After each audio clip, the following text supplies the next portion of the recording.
Hello and welcome to Scientica. Today we will discuss about endoplasmic reticulum. When we talk about the term endoplasmic reticulum, endo means inside, plasmic comes from cytoplasm, and reticulum means the network.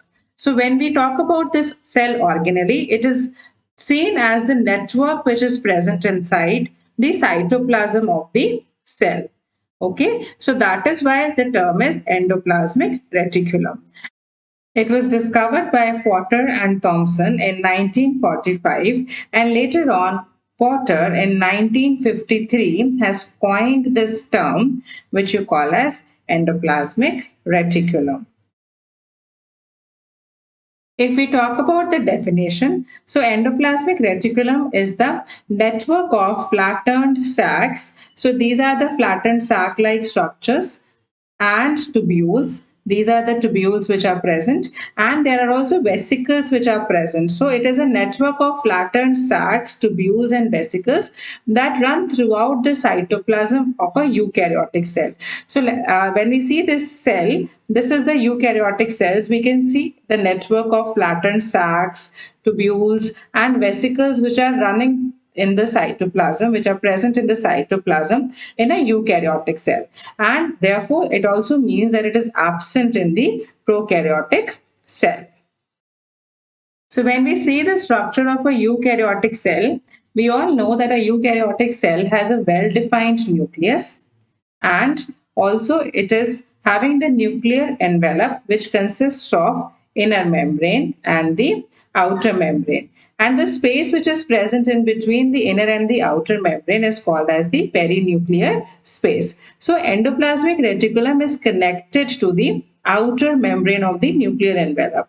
So this outer membrane is continuing, or it evaginates to form the endoplasmic reticulum. So therefore, we can say this endoplasmic reticulum is connected to this outer membrane and the perinuclear space, which is present in between the inner and the outer membrane of the nuclear envelope. So therefore, this comes like endoplasmic reticulum is connected to outer membrane of nuclear envelope and perinuclear space as well. When we talk about the thickness, it is about 50 to 60 Armstrongs in thickness. Now let us discuss about the types of endoplasmic reticulum. So endoplasmic reticulum has two types. The first is rough endoplasmic reticulum. So as you can see in the diagram, this one is the rough endoplasmic reticulum. Okay, now why is it called as rough? Because it has the ribosomes which are attached to the surface of the endoplasmic reticulum. So you can see over the surface of this endoplasmic reticulum, the ribosomes are attached. Over in this diagram as well, you can see these ribosomes are attached over the surface, over the cytoplasmic surface of this rough endoplasmic reticulum, and so it is rough in appearance, and hence it has gained its name as rough endoplasmic reticulum because of the attachment of ribosomes over its cytoplasmic surface. Opposite to this, the second type is smooth endoplasmic reticulum. This is the second type in the diagram. This one becomes our smooth endoplasmic reticulum. Now we also designate endoplasmic reticulum as ER. So smooth endoplasmic reticulum becomes SER and rough endoplasmic reticulum becomes RER. Now, this smooth endoplasmic reticulum does not have any ribosomes which are attached to its surface. So, as we can see here, it doesn't have any ribosomes attached to the outer surface, and so it has a very smoother appearance. Okay, so therefore they have the name as smooth endoplasmic reticulum. Now, talking more about the first type, which is rough endoplasmic reticulum. So, this develops from the outer surface of the nuclear envelope. So, as we can see in the diagram, this is nucleus. And this rough endoplasmic reticulum is just developing from the outer surface of the nuclear envelope, or we also can say it is in developing from the outer membrane of the nuclear envelope, and it is in continuation with the outer membrane and also the perinuclear space. So it is connected with the nuclear membrane and the perinuclear space, as we have discussed in our previous slide. The next point says it is mainly formed of cisternae.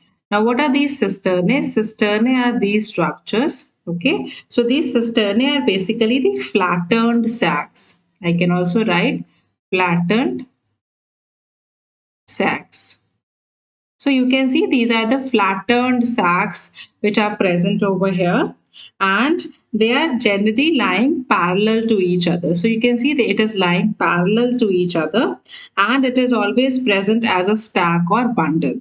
Fine. So you can see the bundle of these parallel stack-like structures which are present over here, and we also can see the interconnections. So these are interconnected. So these are the interconnections. Fine. So these sac-like structures are present which are interconnected to each other. If we talk about the individual cisternae, so the size is ranging from 40 nanometers to 50 nanometers. So each individual cisternae can range up to 40 to 50 nanometers. Now, the main function of rough endoplasmic reticulum is synthesis of proteins. Since ribosomes are attached on the surface of rough endoplasmic reticulum, therefore it is responsible for the synthesis of proteins.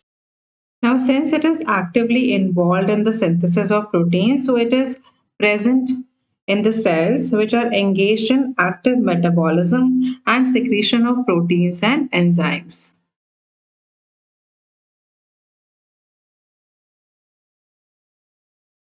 So all the cells which are involved in active metabolism will have more of rough endoplasmic reticulum.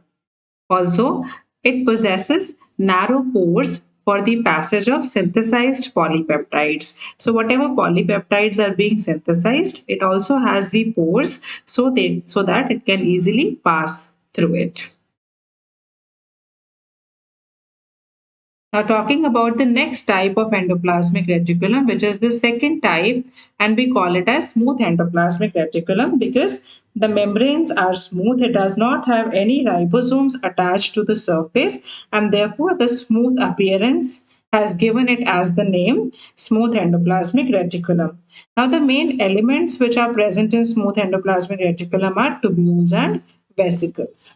Okay, so they are mainly formed of tubules and vesicles. Now, smooth endoplasmic reticulum develops in those cells which are mainly involved in the synthesis and metabolism of lipids, glycogen, steroids, and sterols such as cholesterol. So, such cells will have more concentration of these tubules and vesicles. So another important function played by smooth endoplasmic reticulum is detoxification. What do you mean by the term detoxification? So detoxification basically when the living beings are exposed to large number of foreign substances which can be pollutants or they can be some drugs or something which is carcinogenic, which can be extremely harmful for our body. So these endoplasmic reticulum, the smooth endoplasmic reticulum basically is known to metabolize these carcinogenic or harmful substances which enter inside our body. So 50% of the drugs which are taken by the patients are generally metabolized by this smooth endoplasmic reticulum, and therefore we can say it is helpful in the detoxification of the cells. And so this function is very important for the proper functioning of the body. And it is mainly taking place in the liver cells of the body. So this is the important function which is played by smooth endoplasmic reticulum.